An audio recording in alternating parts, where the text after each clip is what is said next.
9페이지의 생물의 구성 체제 또는 체계에 들어가기 전에 우리 전 시간에 배웠던 거 생명연쇄의 특성 다시 한번 정리할게요. 크게 둘로 나눌 수 있었죠. 개체유전상, 종주유전상. 그래서 개체유전상의 세포를 구성 단위로 해서 체계적으로 구성되어 있다. 물질 대사를 한다.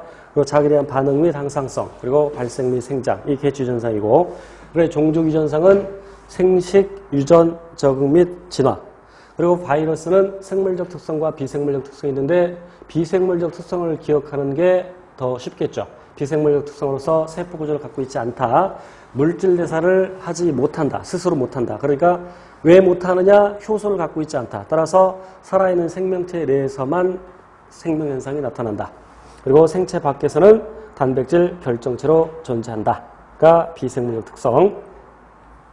이제 9페이지의 생물체 구성 체계, 아까 세포, 조직, 기관, 개체 암기하셔야 되고, 먼저 동물의 구성 단계를 보면 다시 한번 정리할게요. 동물의 구성 단계. 세포를 기본 단위로 해서 다시 한번 강조하건대 구조가 기능을 결정한다. 그래서 구조와 기능이 같은, 적어도 유사한 세포들이 모여서 조직이 되고, 동물에는 조직계가 없다 그랬죠.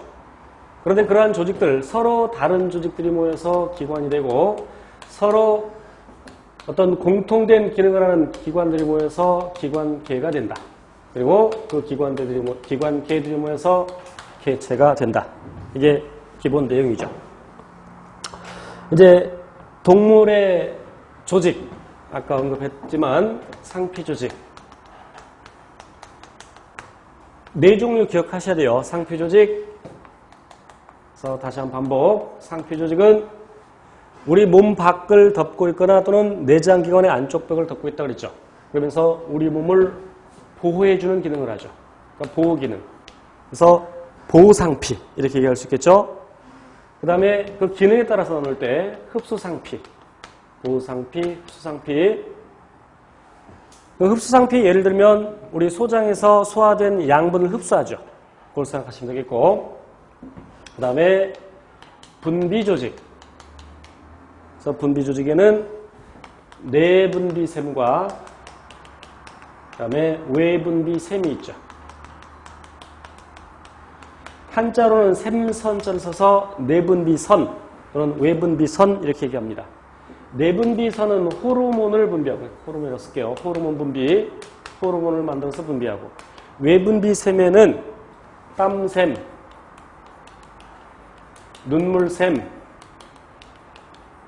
소화샘, 그러니까 소화 효소를 분비하는 소화샘, 그리고 젖샘 등이 있죠.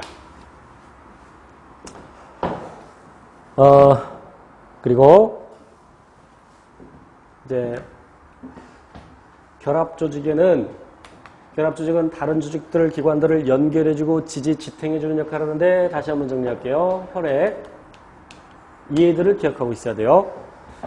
그리고 뼈, 물렁뼈, 연골이라고 하죠. 그리고 힘줄, 인대 등이 있습니다. 그다음에 근육조직. 근육조직을 구성하는 것은 근육세포인데, 그 근육조직에는 뼈에 붙어있는 골격근이 있고, 그 다음에 내장근이 있고, 소화기관에 있는, 그러니까 위나 소장에 있는 그 근육 생각하면 되겠죠. 그리고 심장근이 있고, 골격근은 나중에 구체적으로 배웁니다만 가로에 무늬가 있습니다. 그래서 가로무늬근이라고 하고, 우리가 이 관절을 구부리기 위해서, 보세요. 관절을 구부리기 위해서 여기 이두근 또는 이두박근 그러죠. 요즘은 두갈래근이라고 보통 부르고, 그 반대쪽에 있는 근육을 삼두근, 세갈래근. 그런데 그런 것들은 가로의 무늬가 있는데, 어쨌건 이제 기능적으로 보면 이 관절을 구부리기 위해서 요 이두근은 수축, 삼두근은 이완해야 되죠. 반대로 펼 때는 이두근 이완, 삼두근 수축. 근데 내 의지대로, 다시 말하면 대뇌의 명령에 따라서 수축 이완이 가능하죠. 그러한 근육을 수의근이라고 합니다. 대뇌의 명령에 따라서 수치 교환이 가능하죠. 내장근은 가로의 무늬가 없습니다. 그래서 민무니근이라고 하죠. 내장근을 내 마음대로 움직일 수 있어 없어? 없죠. 그래서 불수의근이라고 합니다. 심장근은 구조적으로는 골격근과 같은 가로무늬근인데 기능적으로는 불수의근입니다. 심장 근육은 엄마 뱃속에 있을 때 심장이 만들어지고 일단 한 번 뛴 다음에는 죽기 전까지 계속 뛰죠. 우리가 20여 년 또는 30여 년 살았는데 심장은 단 하루도 쉬지 않고 계속 뛰었죠. 너무나 고생을 했어. 오늘 하룻밤만 좀 쉬자. 그럼 어떻게 돼? 죽는 거야. 내 마음대로 조절이